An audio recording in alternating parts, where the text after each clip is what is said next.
29 ബോളിൽ സെഞ്ചുറിയുമായി താരം ഗെയിലിന്റെ റെക്കോർഡ് തകർക്കുമെന്ന് ഉറപ്പിച്ചിരിക്കവെയായിരുന്നു അപ്രതീക്ഷിത പുറത്താവൽ. ഔട്ടായ ശേഷമുള്ള വൈഭവിന്റെ പ്രതികരണം എങ്ങനെയായിരുന്നുവെന്ന് കാണേണ്ടത് തന്നെയാണ്.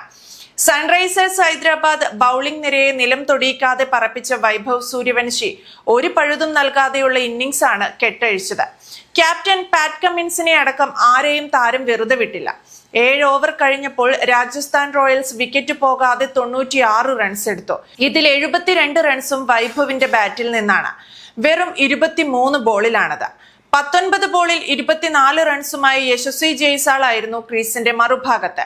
8ാം ഓവറിൽ ബൗൾ ചെയ്തത് പേസർ പ്രഫുൽ ഹിരങ്കയാണ്.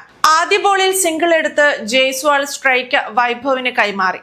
അടുത്ത ബോളിൽ വൈഭവിന്റെ സിക്സർ.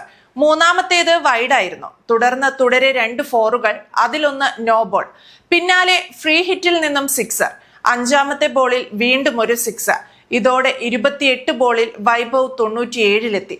അടുത്ത ബോളിൽ 4ഓ 6ഓ പായിച്ചാൽ സെഞ്ചുറിക്കൊപ്പം റെക്കോർഡ്.